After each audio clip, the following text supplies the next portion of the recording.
Everyone, welcome to today's session, Architecting Growth, How to Crush $1 Million Projects. Your presenter for today is Josh Koenig, co-founder and head of product here at Pantheon. Just a couple of housekeeping items to go over before we get started. Please make sure you submit any questions you have during the presentation in the question window or tweet them at @GetPantheon. We will answer as many of the questions as we can during the Q&A portion of today's presentation. This webinar will also be recorded, and the recording will be made available to everyone next week. I'd now like to turn it over to Josh. Thanks, Ashley. So thanks for coming. We're going to talk through what Pantheon has learned and is eager to share about delivering on big projects for bigger customers. So I want to start a little bit before the days of Pantheon and kind of talk about the history before we got started. So my co-founders and I, before we founded Pantheon in 2010, we spent 5-6 years in the website consulting agency universe, and we built successively larger and larger and larger projects, and so we've had this experience ourselves in real life. And this actually is what caused us to want to start Pantheon in the first place, because we saw two problems that, regardless of what the website wanted to do or who the customer was, whether it's a big nonprofit or a media site or a government agency or a publicly traded company communicating with investors, right? You would have very different website requirements, very different user personas, very different designs, but still you would need a way for lots of developers to collaborate effectively, and then to be able to launch a website that gets a lot of traffic, doesn't fall over, and that you're able to continually update, because it's never perfect on launch day. Launching is usually just the beginning, and you need to continually refine a project based on what you learn post-launch. And so, I've kind of seen it, a lot of stuff myself from those consulting days, and I've seen, one of the privileges now of working on the platform side is I get to see a lot of what all of you do. And we can start to learn and help spread best practices, and also kind of spot anti-patterns and help people avoid certain pitfalls. So, really this is an attempt for us to share the benefits of relatively hard-won experience so that more of us can do more important work with fewer mistakes and hangups. I think this is important because to the extent that we have knowledge about what's going on in the ecosystems around both WordPress and Drupal, they're both moving up market. Drupal 8 is clearly targeted towards enterprise customers. It's not exclusively for them, but it's pitched in that direction. And you see more and more buyers seriously evaluating WordPress as being a quote-unquote enterprise-ready technology, particularly if they have a publishing or publishing-oriented use case. I think as we see Drupal 8 continue to mature and WordPress 5.0 come out with the new Gutenberg editor user experience, that's going to drive a lot of interest in both of those technologies, because they're offering capabilities that are either totally unavailable from the Sitecores and Adobes of the world, or are offering compelling alternative by presenting some of the same value as those proprietary enterprise software, but with the additional freedoms and benefits of open source.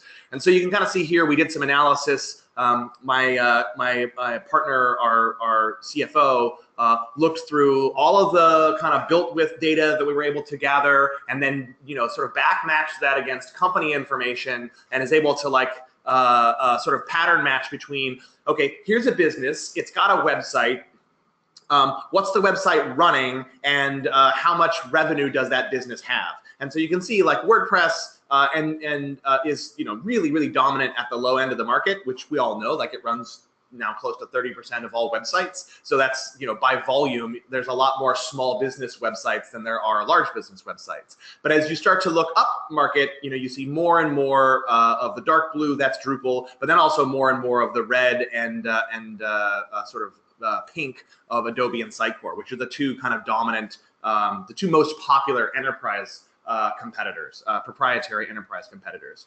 And we see the trend being that there's more and more competition in this high end of the marketplace. there is other competition that happens at the low end where you see, really like easy to use SaaS tools like Squarespace or Wix. They're, people who want to build their own website. They offer a compelling value proposition because honestly, figuring out how to run, your own installation of WordPress can be a lot of work, whereas they make it very easy. But you don't see very many large companies or large clients adopting those tools because part of what makes them easy is that they're, sort of paint by numbers. It's very restrictive. So net, our perspective is that there's a lot of growth potential and a lot of opportunity up market in using WordPress and Drupal to serve the needs of these large customers. And that's what we're here to talk about today. How is it that we go about doing this? We probably have a wide variety of folks attending the webinar, but I'm mostly interested in speaking to, agency partners or prospective agency partners of Pantheon, people who like me in my previous career are looking at serving clients in this space.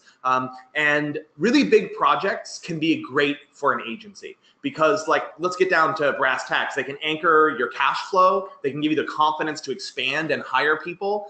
On the other side, if you don't execute them well, they can actually pull you under because the risks of estimation go up when you have projects that are large in scope. The expectations of the customers are honestly much higher. You'll be signing contracts that are very specific about what will happen if you do or do not deliver, and if delivery doesn't happen, you can expect not to be paid. So for large projects, there's a huge opportunity, but I think there's also some trepidation because of the additional requirements. And while I can't help you with the really crucial work of engaging with the customer, understanding their needs, doing the project management to make sure that things are prioritized properly and move along, I can help you with some of the requirements of the website itself.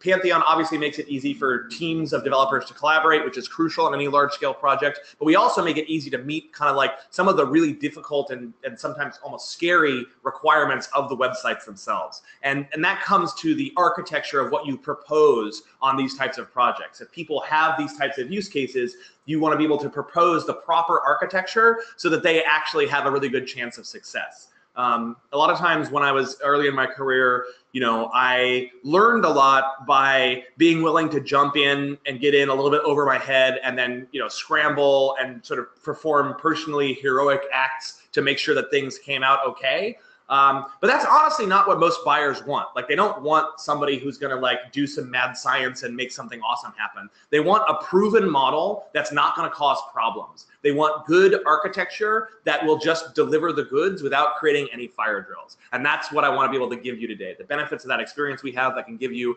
architectural choices that will allow you to meet very demanding goals without a lot of risk or stress. So the basic gist of this is we want to combine your lightning with our thunder. And we're going to cover 4 different use cases that come up frequently, like lots of traffic. That's an obvious one. Lots of transactions, which is a more specific case of lots of traffic. The notion that people want to embrace a CMS as a platform for their institution or company, and then the increasing popularity of decoupled implementations. So let's just jump right into these 4 use cases and talk through how you can use architecture that Pantheon makes easy or provides out of the box to meet these needs. Sorry, my slide here. I want you to be the architects of this heroic infrastructure. I want you to propose something that you don't necessarily have to build from scratch yourself, because your knowledge to propose it is the valuable thing. If we make it easy to deliver a complex architecture, that you should still get credit for proposing and endorsing that architecture as the right fit for the needs of the client. Basically, you should be the heroes here. And I think, not for nothing, when you talk about people with architect in their title in software and website development, the billing rates for architecture are just much higher than implementing CSS widgets here and there. And I think it's important for all of us as we think about growing our businesses and having our businesses thrive in the future that we embrace those more strategic titles and those more strategic values. All right, so enough business talk. Let's get into the technical stuff. So huge traffic. Everybody knows this, right? it's the internet. You can get famous overnight. You can get famous by like having great promotional plans. You can get famous by going viral.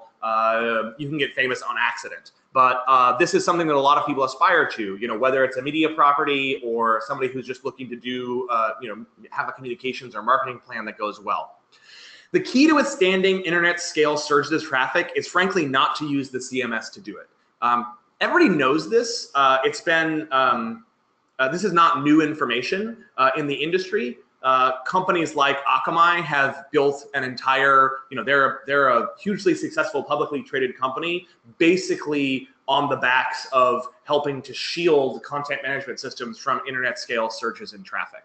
And this has been a known thing in the biz for decades. And historically, even though it's been known, it's also been very, very rarefied to be able to do.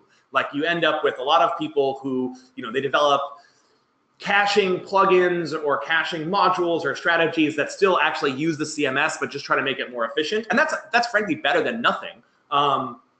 But if you're using something that still relies on your core content management system to handle surges of traffic, ultimately you're going to be capped out in terms of how far you can scale, and you're going to see performance suffer, and you're going to see the costs of scaling at that level be relatively high and difficult. So the key to withstanding internet scale surges of interest, where a lot of people want to see the same thing at the same time, is not to bother your core CMS with those requests. Right? You want to be able to handle that at the edge with a proper CDN implementation that can turn around those responses lightning fast, ideally from someplace very close to the customer, so that they're receiving a really quick response and it doesn't place any additional load on your core system. Because when two people want to see the same piece of content, there's no reason to execute like a special complicated code or do logic to be able to deliver that response. The other thing you need to be able to do when you're building a website that is going to handle a large amount of traffic is have a really good testing and particularly performance testing process prior to release. Because when you are under high traffic, the risks of deploying something that does degrade performances are really high. You don't want to have to you don't want to be in a position where you're afraid to deploy. You want to be in a position where you know that the thing you're deploying is safe to release. And that means having an environment which gives you all the same characteristics as the production environment and in which you can do load testing and get performance telemetry. You also need a deployment process that's pretty bulletproof, because you can't like wait until the middle of the night when traffic dies down to do releases. I mean, you can. There are people who work this way, but it's a terrible way to work. And it just slows down your entire process. It makes everything more fraught. Anytime you're doing releases in off hours, it's a huge anti-pattern, because you've got people who are not operating at their best. They're usually operating kind of, under some duress. The chance for human error is going up. And you're not really able to work in a kind of a truly agile fashion if you're working around like kind of bizarre off-hours release windows.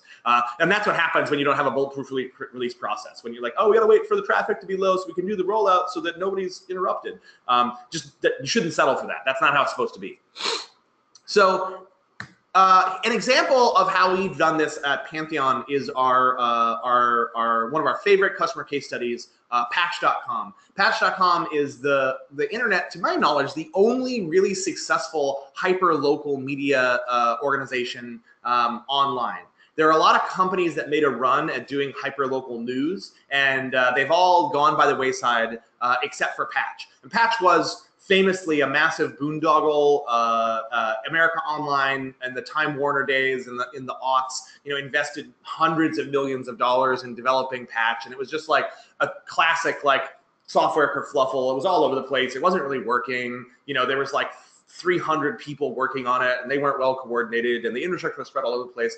Blah blah blah. In about 4 or 5 years ago, a group of people in New York sort of spun Patch out of America Online. They actually bought the liability of owning Patch for $1 and set about doing a turnaround. They re-platformed it onto open source CMS, and they got it up and running sort of heroically on their own AWS infrastructure, and that kind of got them from a huge sprawling America Online implementation to something that was relatively contained and like sane. But what they found was they were still struggling to deal with the traffic surges, and they could not actually operate the release process because it was too high risk. So they were stuck kind of releasing, frankly, releasing substantive changes on almost a quarterly cadence. And that's no good. So they came to Pantheon.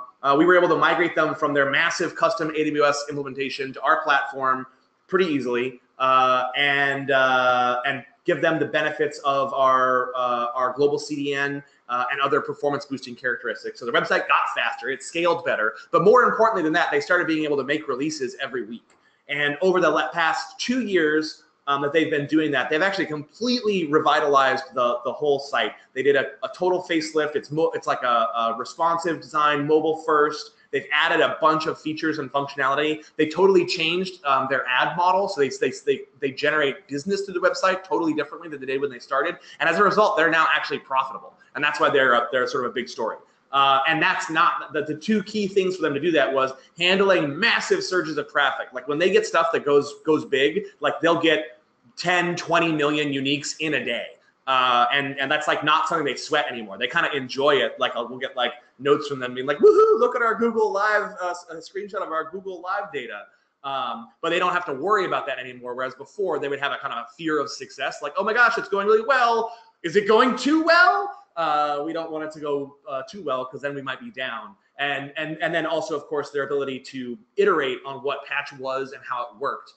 Without that, they wouldn't have been able to make all the changes that they did to deliver what the market actually wants from a hyperlocal news site. So it's a really great case study for both of those reasons. A little bit about how we do that. I'm going to go through some diagrams on this, and the goal of these diagrams is actually to turn these over to you relatively soon. As part of our partner program, we'll be making these diagrams available so that you can actually include them in proposals and put your own logo on them if you want. They're not going to come with Pantheon's stuff. It's going to be kind of white labelable, and that's part of the intention. So it's a complex diagram, so we'll zoom in on a couple points here. The real key to this from the scalability standpoint is the global CDN, which we've talked about a lot, but it bears repeating. Having the way that we deliver the global CDN actually takes what we used to classically do with Varnish in our own sort of core platform, and we've pushed that out to over 50 locations worldwide across hundreds and hundreds and hundreds of high-powered cache servers, using Fastly as our infrastructure provider there. And in addition to that, we've also done a bunch of work to terminate HTTPS at the edge. So what happens when a customer tries to load a page from a site on Pantheon is everything that's necessary to deliver the page, to complete the connection and deliver the page, is at the edge location, which is usually within a few hundred miles of them. And that's how you deliver sub-second page loads, even on like mobile devices that are on like a spotty 3G network. That's the only way to be able to meet that kind of use case. And so, because if you have to go all the way to origin to negotiate HTTPS, that can actually be a lengthy back and forth. That involves like multiple back and forths between the device and the server before you even start sending any content. And if that's happening on a mobile device and the network drops a packet, then it has to restart it over again, et cetera, et cetera. That's why the web sometimes kind of is not such a great experience on a mobile device, because people don't have this type of infrastructure. But with Pantheon, you and your clients will. And obviously being able to deliver the whole page from the edge is key on top of that. So this is exactly what I'm sort of saying here. The whole pages are cached in the CMS, and this enables second page loads. And then, of course, if they're not available in the cache or it's a dynamic request, that will go back to the origin and we'll handle all that, which is actually the subject of our next set of talking points. So we're going to talk about transactions. So this is a variant of the high traffic use case. It's the more important one because it's how people actually get stuff. There's one thing that's really important. Patch is an advertising-based company, a media-based company, so they literally monetize their traffic. But a lot more people monetize an interaction. Whether that's a lead that they're generating off of their website or a literal financial transaction. Something interactive is happening on the website, and that's what's driving their business. This is e-commerce, obviously. It's also good marketing, where you're talking about conversions. It's harnessed virality that has a call to action. It's what causes and campaigns typically are interested in, and it can be driven by news cycles and things that are outside your events, as we'll see in our great case study here. And the point here is caching will not save you, my friends. Because you are trying to interact with the end user, and that's where the real value is, you can't just rely on a cached response to do it. Now, in the, for people who are savvy about funnel optimization, you absolutely need a cached response to the initial request, like for loading your landing page or what have you, because that will deeply influence your conversion rates. But when people actually want to convert, you need to be able to handle that. And if you've got a lot of people looking to convert, buy, or donate at the same time, you need to plan for how you handle that as well. So the answer here is horizontal scalability. And that's basically the ability to spread your application out across a lot of servers so that you can handle lots of incoming transactions and process them effectively. And our case study for this is the American Civil Liberties Union. They had a very good year last year from a fundraising perspective. Actually, the whole year was great for them, but what was particularly astounding was one weekend where they raised 7 times as much online as they had in the entire calendar year of 2015. And that was their around the announcement of a travel ban, where they had as a campaign, they had done the legwork, they had a rapid response plan in place. They knew something was going to happen, and they had prepared for it. So they were able to file a lawsuit, send legal representatives to major metropolitan airports, have spokespeople on the cable news, have web pages up and running, have tweets and social media posts in market, hit their entire campaign database with emails saying, we need to make noise about this now. And they capture that entire news cycle. That was what drove the ability to move that quickly, is what drove their ability to really respond to that event in a complete and powerful way. And then they were able to capture all the energy that resulted from that. And I'm here to show you some of the internals of what that actually looks like when you get 7 times as much money being raised in a weekend as you would typically do in a year. Their quote about it being over the weekend is even more of an abstraction, because the truth is that like the majority of it happened in a couple of hours. It was really that Saturday evening when they were dominating the news cycle. Their throughput, which is normally their dynamic page generation rate on Pantheon, would be somewhere between 50 and 100 pages a minute. And this is like people signing up for stuff, just pages that need to be generated dynamically because they're a search result, or maybe it's a page that wasn't in cache because it's like some long tail content, etc. During the day, that rate, as you can see at the beginning of my graph, had gotten up to 1,000 transactions per minute. And then as they really took over the news cycle, that climbed to like 3,500 per minute, and which is 35x over their normal baseline. And that's about 60 transactions a second. It's a pretty impressive number. You'll notice there's a not so exciting dip in the transaction rate there around 7 p.m. This is what happens when your payment gateway, which has a quote-unquote enterprise-grade CDN, who I will not name, but who I do have opinions about as a result of this, decided that the surge in transactions was actually a denial of service attack and started blocking their attempts to process credit cards for a couple of minutes. That creates a lot of problems in an application when you have, it generates a ton of back pressure. So you just have like queues and queues and queues of requests stacking up because the payment gateway API stops responding in a timely fashion. That was not so good. Luckily, it would only actually disrupted things for about 10 minutes there, and they were able to continue to like process lots and lots of transactions over the course of the evening and the following day and the following month. So it was still a very good year for them. These graphs are from New Relic APM Pro, which Pantheon bundles into the platform. It's a really kind of invaluable tool when it comes to optimizing performance that does need to engage your CMS, right?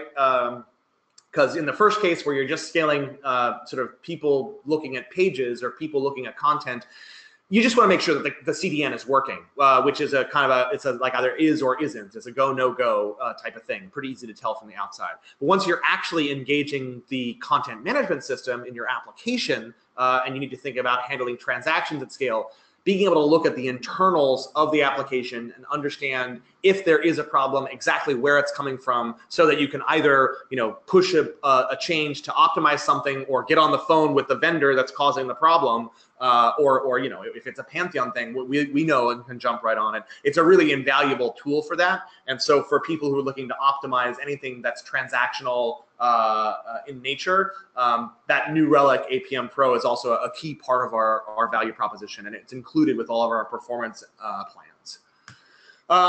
But horizontal scale is the architectural approach you need to take. And basically what this amounts to is you need to have load balancing and then the ability to deploy multiple instances of your application so that you can spread requests across multiple machines. If you have the one machine architecture, there is always going to be a limit of how much traffic that one machine can handle, and when it tips over, it will be down in a kind of like hard way because the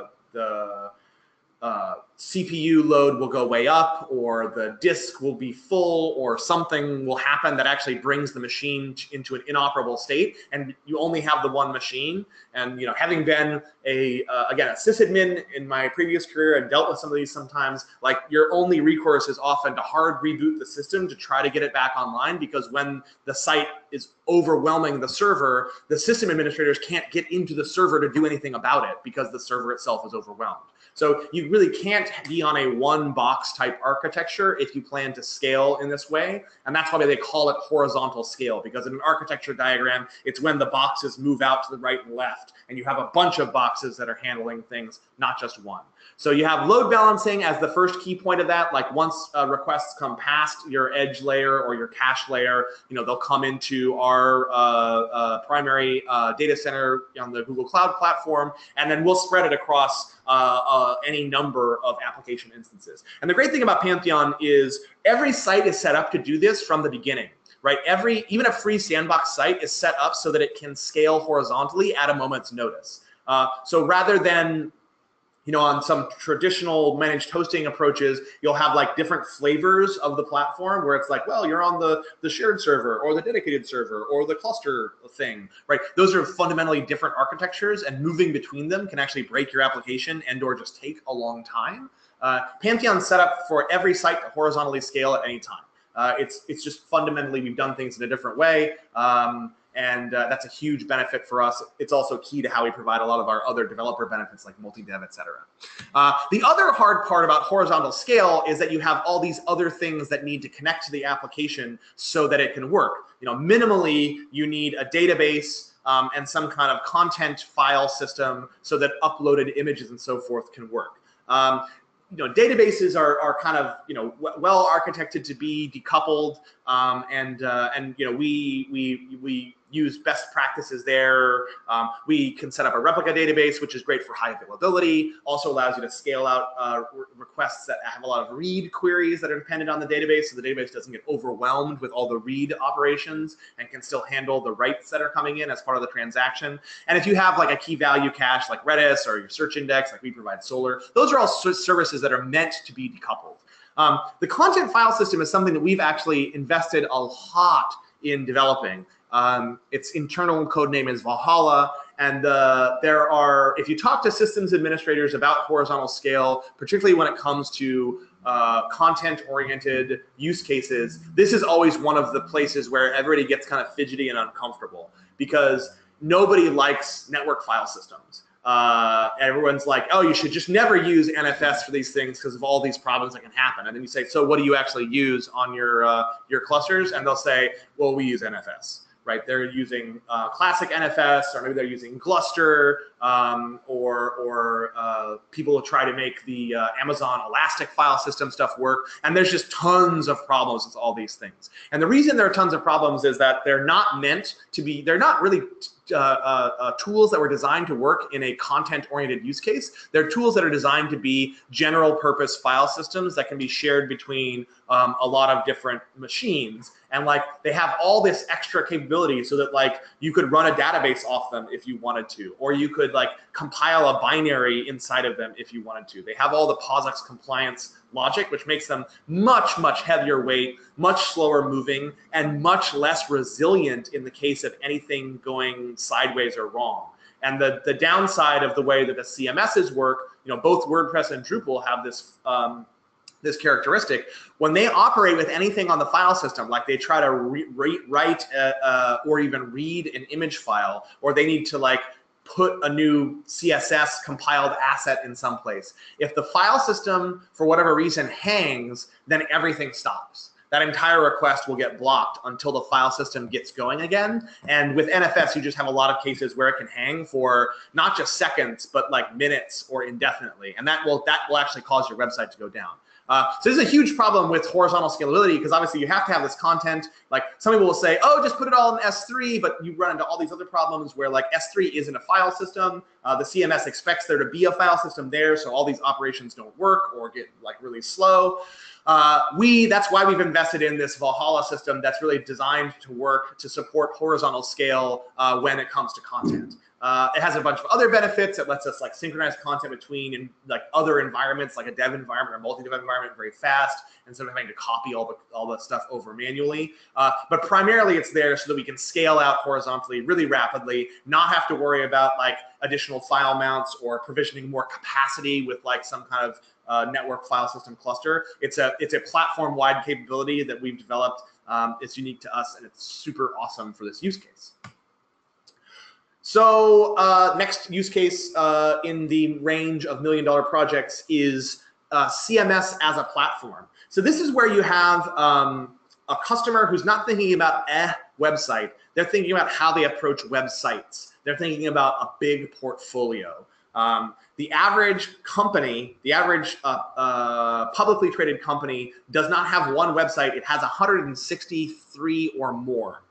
Which makes sense. Like if you've worked inside of a big company, like there is usually a flagship website, obviously, but then there's all these other websites that are part of the way that they do business, because that's just how modern businesses operate.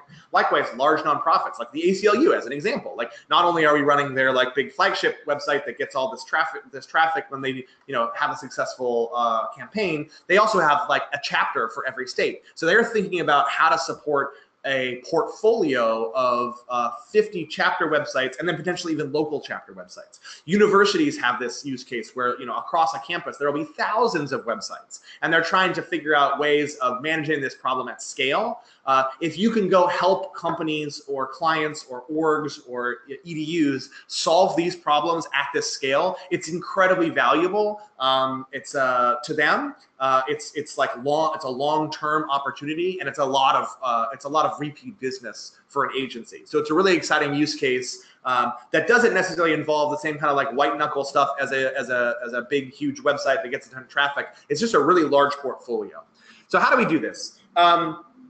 Oh, I should have advanced my slide. Here's what I'm talking about. It's a big portfolio sites, CMS as a platform. One of the things just not for nothing, there are a lot of institutions that don't want to pick just one CMS. They might want to like standardize on open source. They might want to standardize around PHP so that their developers can, become skilled in one thing. But, you'll see a lot of cases where there are publishing-oriented sites that really want to use WordPress. And then there are more complex or different types of sites that we want to use Drupal. Being able to offer both can be a differentiator. That's something that we can give you that you wouldn't get from really anywhere else. So that's actually a neat thing. But sometimes people are also just looking to pick a CMS and run with it. And we obviously, of course, support that use case. So there's some examples from our customer base where people have done this. Couple of higher ed examples. Arizona State University, they sort of famously invested in this WebSpark Drupal implementation, which is now running, I think, over 500 of their websites, and they're doing some really interesting work now to take that a step further and develop a WebSpark front end, which is actually just the kind of bootstrap HTML, CSS, and some JavaScript, like the look and feel that then can be used by people that are doing custom app development. They have a group of people that are doing WordPress projects. They have some people that are doing like crazy, weird, old Java stuff, but they want it all to have the WebSpark UI. So they're kind of developing in the same way that Google's done with like material design and other stuff. They have the WebSpark user interface that they're going to be able to deploy across campus as part of the strategy. Super exciting, a really great use case and a huge success story for Pantheon to support all those websites. We work with Apogee, which is actually now a Google company, and their main product is like has nothing to do with Pantheon. It's a really cool system for big companies to safely expose APIs to developers on the web for all sorts of innovative use cases. But part of what they sell with that is a portal for developers who want to use those APIs to learn about them and have a community forum and so forth. And they had the foresight several years ago to build a Drupal installation profile with that for that developer portal. And now that they're running on Pantheon, they have hundreds of customers that are all running off of the same sort of Drupal distribution. They're able to manage updates across all of them easily, and they're even able to do things as part of their sales process where they can spin up a sandbox while they're like they have a salesperson on the phone with a prospective customer, and they can just type in a few things into their Pantheon dashboard, spin up a sandbox which has all the Apogee look and feel, and they'll type in the customer's name and maybe grab their logo from an image search, and then while they're on the sales call, shoot the customer a URL to say like, hey, here's an example of what the developer portal would look like for you if you wanted to use Apogee. And that's been a very powerful tool for them to generate interest and show that like it's a real thing. It gets up and running really quickly. We're working with the University of Pennsylvania as well. They're a great use case because like a lot of campuses, they actually have a pretty federated model where there's different schools that have their own staff, there's different IT organizations, there's a communications organization, there are grant-funded projects that will bring in an outside agency to do some of the work, and they were, so that there's a lot of different layers to what it is that's going on that campus. And so having the ability to, a single platform that can meet that wide range of use cases, the business school uses WordPress, the official communications department is standardized on Drupal. You've got individuals on campus that are doing a mix of all these things. What we've been able to help their central IT group achieve is really give them the best of both worlds, where what they want is visibility and some amount of oversight and control over all this stuff without having to be a kind of stereotypical grumpy IT organization that just tries to lock everything down and say no to everybody's requests. And they've got the best of both worlds. They've got all the control that they need while also being able to give all of their stakeholders and clients on campus basically say yes to all their requests and really liberate them to innovate and do all the things that they want to do. And that's hugely successful for them in terms of being able to adopt a real CMS platform. And the final example is Gannett, which is the parent company for USA Today and a bunch of other things. It's a really big media conglomerate. They are productizing a WordPress implementation that just is meant to power small businesses, and it's part of a larger service that they offer to do marketing and promotion for small businesses, kind of like in the olden days, you used to just put your ad in the Yellow Pages, and that meant something. And Yellow Pages type companies would do extra stuff to help you get promotion beyond just having your name in there. They're doing something similar with the web, where they'll make sure you have a great website. They've got a few templates that work well. They've got some experts that can help you get it set up. But they'll also make sure that you get into all these listings and directories and other stuff like that. And they're using Pantheon's platform to deliver that, where they're they're spinning up tens of sites a day in some cases as they're migrating off of a legacy platform, but also bringing on new customers at a pretty rapid pace. And they just are able to spin up a dedicated WordPress instance for every one of these sites. They've got their standard setup procedure, and then they can turn it over to the customer, all configured, good to go, totally supportable and manageable at that type of scale. They'll have thousands of customers in short order. So the problem with doing large-scale implementations like this is that you often are tempted to go down the route of building a monolithic implementation where there's kind of one instance of the application that serves all the sites, like multi-site type architecture. And the problem with that type of architecture is that you are really end up frozen in whatever you develop, because developing on top of a running multi-site implementation is really challenging. In Drupal, it's almost impossible. With WordPress site networks, it can be done, but you just need to be very careful. And there's lots of drawbacks to it, because what you're not able to do is deliver the flexibility and the freedom of open source to the end customers. If you just go with a monolithic implementation, the only people who get the benefits of open source are the individuals who maintain that central monolithic implementation, who is, it's always going to be a very small group of people, a core dev team, and they're going to be mostly worried about release engineering because they are trying to make sure nobody's website breaks when they roll something out. And so what we've been able to do is offer a different way of deploying CMS at scale efficiently, so that everybody can have their own instance and therefore be able to take advantage of the freedom that open source offers as part of the value of that instance. It's also really good for doing things like protecting people against traffic spikes, security breaches, other stuff. Like isolated implementations have a lot of benefits from a risk management standpoint.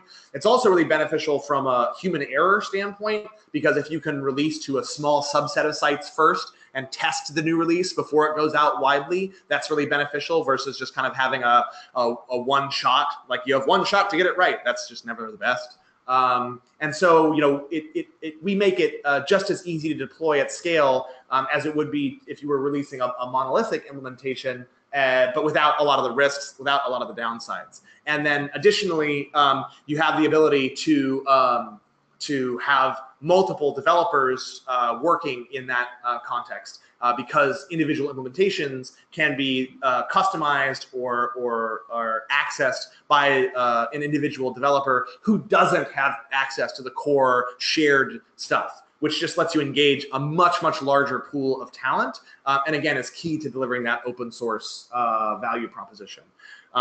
What are the reasons why this wouldn't work for a CMS platform? Well, one would be if you knew for certain, for dead certain, that none of the sites would ever deviate from any of the others. And that's true in some cases. Like, there are instances where we see this actually in the EDU use case, where there's like a professor blog or a student blog type product, and that's actually a great use case for a WordPress site network, because what they want is WordPress, with the university branding, and that's it. And that's all they're ever really going to want. It's not like a custom application. It's just this sort of straight up core thing. So, and you're not going to take a feature request from any individual person there and try to meet it, right? It's really just delivering a blog tool. So that's good. But in a lot of cases, when you're thinking about people who want to adopt CMS as a platform, that's just one of the many use cases they have for a CMS. Another reason not to do this would be if you know that your team is immune from human error. That's why I have the troll face there, because like nobody's free from human error. It's a fact of life. Systems that are truly robust and resilient are those that accommodate human error and minimize its impact and help people cope with it and roll forward when mistakes are made, versus try to like have everybody never make a mistake and roll back when they do. The last reason people might not like this architecture or might be really wedded to multi-site type architecture is that they have like really, really, really low budgets. So they're thinking of like bargain basement GoDaddy prices. And there are lots of use cases out there like that, but they don't fit very well in what we're talking about now, because we're trying to talk about large scale projects with important institutional customers that have $1 million budgets. So obviously we're not talking about people who are looking at GoDaddy prices when it comes to that. So how does all this work? Our implementation is called a custom upstream. And what this does is it is where we actually use this architecture to deploy the core vanilla CMSs across the platform. So we're using this to maintain like hundreds of thousands of sites. So when you spin up a vanilla Drupal 8 or a vanilla WordPress site on Pantheon, you're using one of our built-in upstreams. And the capability that we give to you and that you can give to your clients is the ability to have your own custom upstream. And what that is it's a Git repository that's kind of like a gold master. It's not tied to any particular site. And it's managed externally from Pantheon, because like with the WebSpark case at Arizona State University, what we find is often people who invest in this type of architecture end up using it even outside of our platform, which is fine. We want to support that.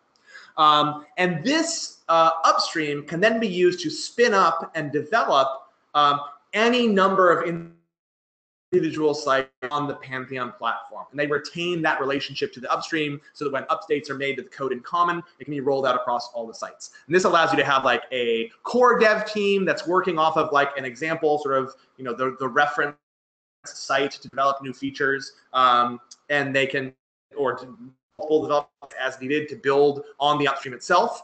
And it allows for site-specific developers to do work on a site that's going to have some customization, or maybe they're like an agency brought in from outside to work on a specific project.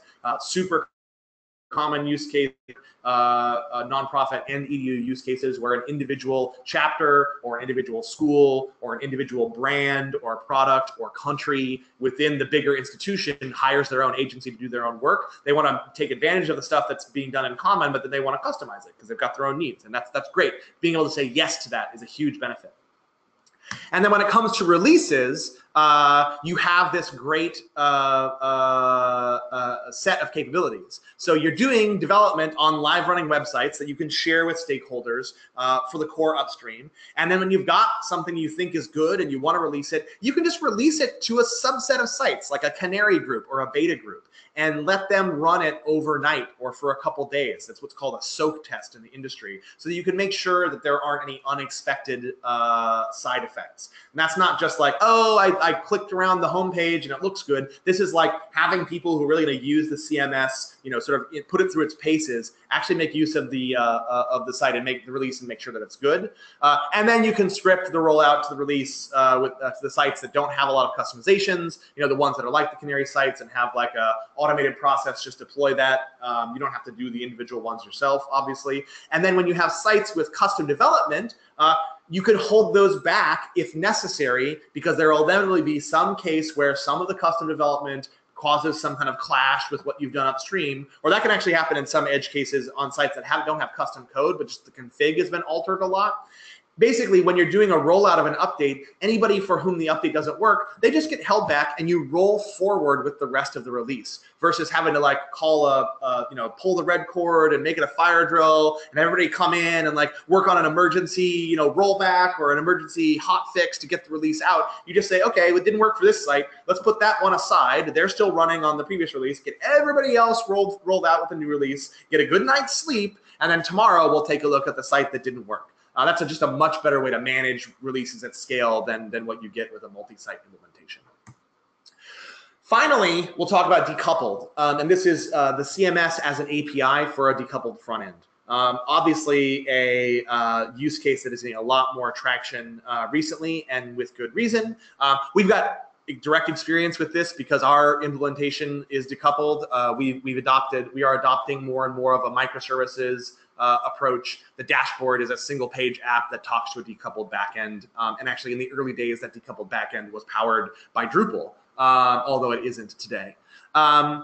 This is really, liberating for development, and why this aligns with the notion of, high value clients and $1 million projects is that service-oriented architecture, decoupled architecture is something that becomes really, really beneficial when you have multiple dev teams that want to be able to move forward in parallel. And multiple dev teams means the budget to pay for multiple dev teams, so it just aligns with these bigger projects. When you have people who have there's a content dev team, there's a core dev team, there's a mobile app dev team, there's a embedded device dev team, and then there's a web front-end dev team. That's like a project that's employing like 40 developers. So it's going to be a big project and an exciting one to work on. And that's why we see the alignment with this stuff. And the decoupled implementation just has so many benefits in those sorts of contexts. The trick is that you need a real deployment process for all the pieces. Oftentimes what I've seen happen where CMSs enter into this type of service-oriented or microservices-oriented project is because people are still kind of doing cowboy coding style, like there's only one copy of the website, it becomes really hard to work through the development process with the rest of the teams. And the CMS team just becomes like this like redheaded stepchild of the whole process, because they can't provide people with a QA environment, and they're constantly holding up releases, which is not great because that undercuts the whole value, right? So that's a really big benefit that Pantheon offers with our ability to have multiple instances of the website and a good deployment process. We've seen a lot of people find like a liberating amount of success from that. And then if you're really doing decoupled content and you have devices or applications that are out there in the wild looking to load content from a backend that's powered by the CMS, you really, really want to have a tool like our global CDN to make sure that that experience is fast and awesome. The great thing about the way we've architected the global CDN is it's not just for images, it's not just for CSS, it's not just for full HTML pages, it's also for JSON API responses or XML API responses if you really want to issue those. So what we can do is ensure that people who are using a mobile device, people that are looking at, digital signage, people who are experiencing something through a single page app or an embedded device, if that sort of decoupled front end needs to make a bunch of API calls, as is often the case, in order to render what they're supposed to render, those API calls can all be turned around in like, double-digit milliseconds, if not faster, which allows it to actually, scale. That also is the case, like if you have like something that just suddenly takes off and like, 100,000 people have downloaded your app and like they're pinging home to like see what the message of the day is every time they're loading it, you don't want that kind of load falling directly on the CMS. You want to be caching that just the same way you would cache a single page that went viral on Twitter. So it's a really key part of our value proposition for decoupling content, the ability to invalidate the cache when the content changes, all these other things. Super awesome for use cases where the consumers of the content are spread out and diverse. In conclusion, I want to come back to where I started the conversation. The point of this webinar, and we're going to follow this up with more materials to help you with this, is we want to have our lightning bring your thunder. We'll have, as part of our partner program, sort of white labelable diagrams and potentially even white papers that you can insert into your proposals to customers. When you think one of these approaches is appropriate, you can just, put it in there. It's Appendix A. Here's the architecture we propose. And you should get credit for that because you're smart enough to propose the correct architecture to solve the problem. You don't need to like go and build it yourself from scratch, right? Who has time to do that anyway? What you want to do is propose the right solution to the problem so that the needs are met and the project is a success, and you develop a cool, strategic, long-term relationship with a super valuable customer. This is really crucial to how we're positioning ourselves as well. Like we want to be able to deliver business value. Like, a platform in and of itself doesn't deliver value. It's all about how you use it. And that's going to be, obviously, our partner network is crucial to making that true, making that real. And we have a lot of customers that have great internal teams and they get huge benefit from our platform. But a lot more of our customers, they need help. And that's where y'all come in. And we need you to help us kind of make the case that this is the right architecture to solve, to do the job. The other thing I think that this can really add value is that it can be a compelling differentiator versus kind of like internal IT or a DIY type solution. If you end up with someone who's like, well, IT's got it. I mean, I've been there, right? With a client where IT's got it, IT's got it, IT's got it. And that's kind of all you're hearing until it's about a week or two before the launch day. And then the customer might sheepishly ask, so that development server that you've been using, can we just temporarily, just for a little while, can we use that to launch the site so that we can hit our date? Because there's been some issues on IT side.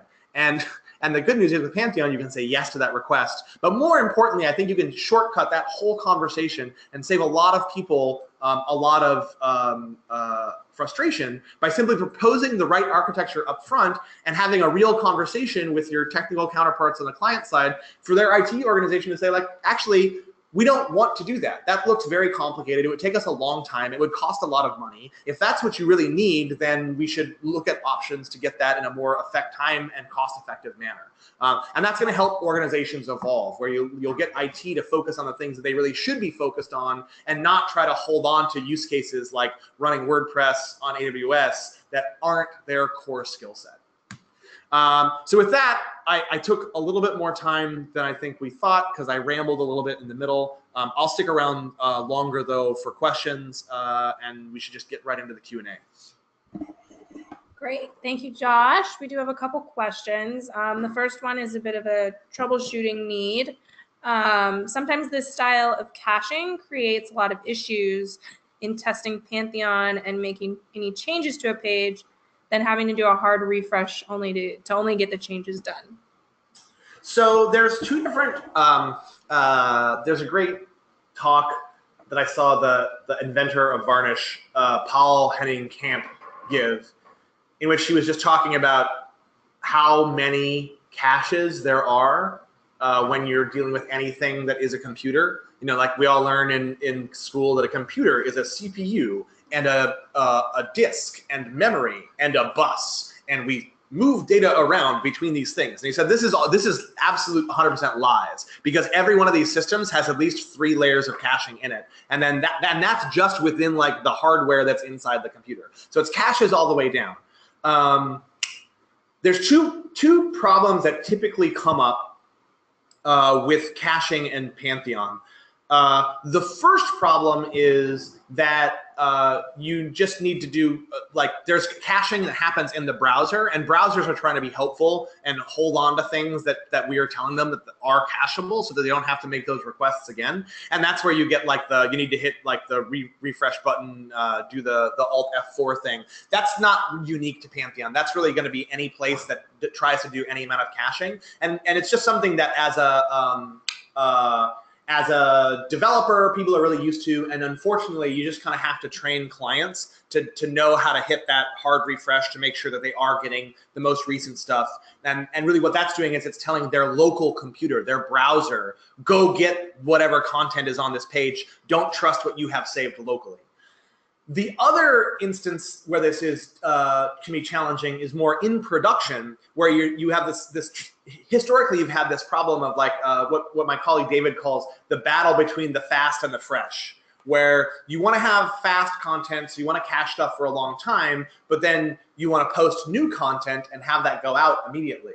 And that's where our global CDN really offers some really powerful benefits with the capabilities we have to expire things dynamically from the caches. So we have modules and plugins called Pantheon Advanced Page Cache for both Drupal and WordPress that support doing this out of the box.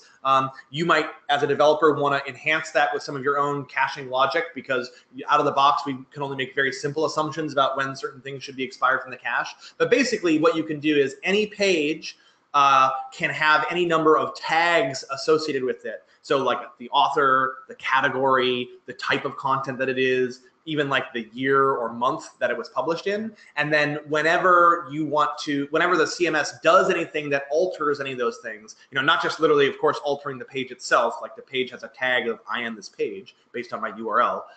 Anytime the CMS alters anything that affects any of those tags, you can expire just those things from the cache. And that's really powerful, because what it lets you do is set a long cache lifetime by default, and then dynamically kick things out of cache as they actually are updated by the CMS. And this is like the technique that is, again, requires a little bit of deliberation, and you want to think through this implementation. You need to understand what's going on, but this is the core technique that, you know, media companies that have massive scale use to support huge surges in traffic. And it's pretty easy to get up and running with it using the advanced page caching plugins and modules. So check those out if you haven't already. Great. So what you were talking about earlier with payment is their biggest nightmare. So do you have any suggestions for payment providers? Oh, so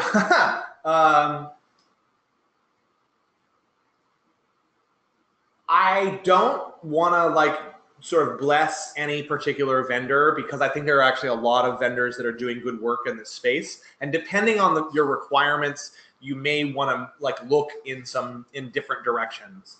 I will say that Pantheon internally uses both Recurly and Stripe as our payment providers, and we've had a very good experience with both of those providers. I also know that a lot of people want an additional layer of security with a hosted payment page, but like they actually don't want, like, even though you can do it with an iframe, they'd prefer to have the credit card details not go through the CMS directly from a security standpoint. That's a really good idea. I know that Square has a really good hosted payment page, and PayPal obviously has been doing that for a long time that are pretty good.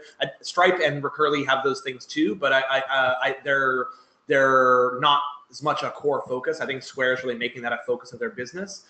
So I would look to one of these more modern, like sort of new school payment gateway providers versus some of the legacy ones that have been around for 20 years, just because they are a little bit more behind the times.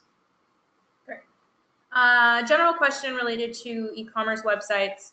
At the server and hosting platform level, what is the benefit and warranty, if any, Pantheon provides in terms of PCI compliancy? And is there any white paper available? So Google Cloud Platform as an infrastructure provider has their own PCI compliance certification. It's as a platform, Pantheon can't like give you and no managed hosting provider can. So if someone tells you that they're doing this, they're misleading you. No one can give you a magic wand to wave to make your website PCI compliant. Only you can certify that your website is PCI compliant. And that requires you to do a number of things.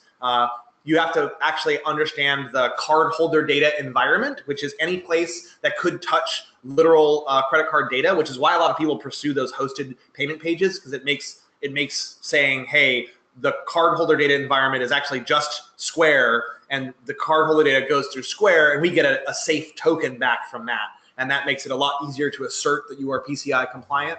But there's a lot of other things that come along with it as well that Pantheon helps with that are like not unique, but something that we do differently from most folks, which is you need to be able to assert that you know where all the code in your website came from. You need to have an audit log of changes to that website, because even if you have a cardholder data environment that's external, how do people get to that environment? They get to it from your website. How do you know that the link on your website is actually pointing to Square and not to a phishing site?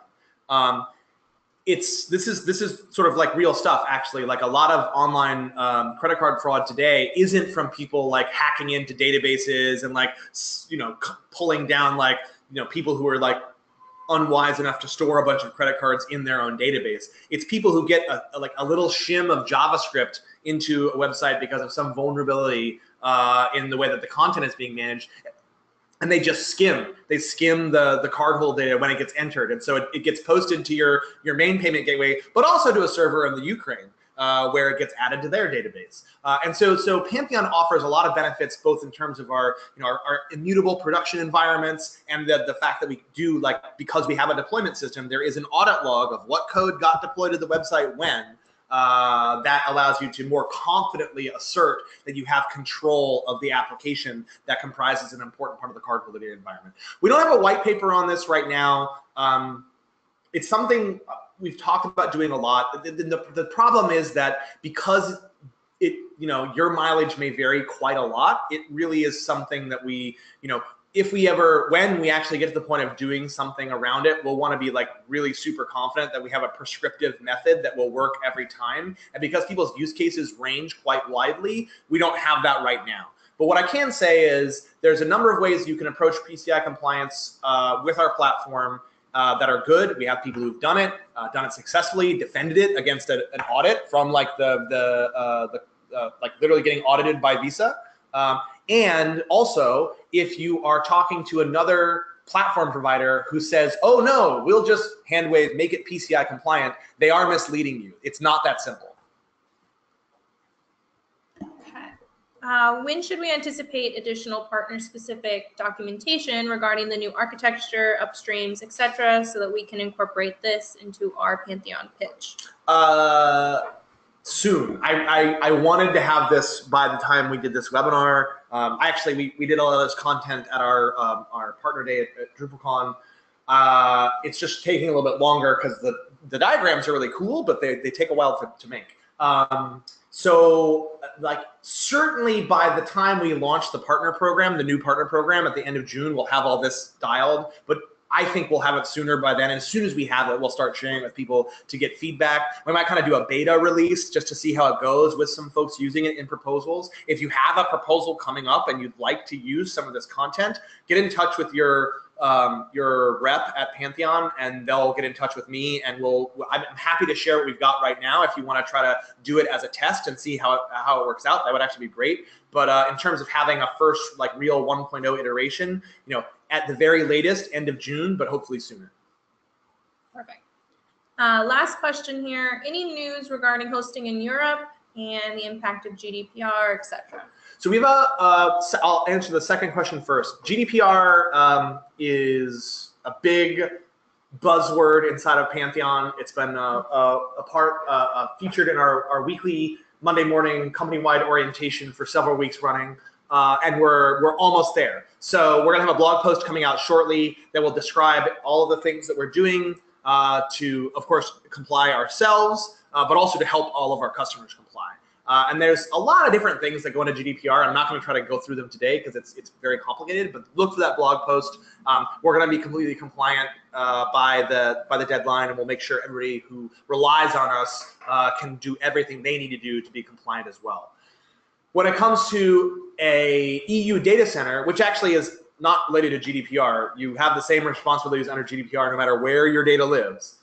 For EU data center, we don't have a firm timeline on that. It's probably the most popular question we've been asked. I will say we're really excited, having moved to the Google Cloud Platform, to take advantage of their amazing global network and multi-region capabilities, but I have no announcement about that at this time.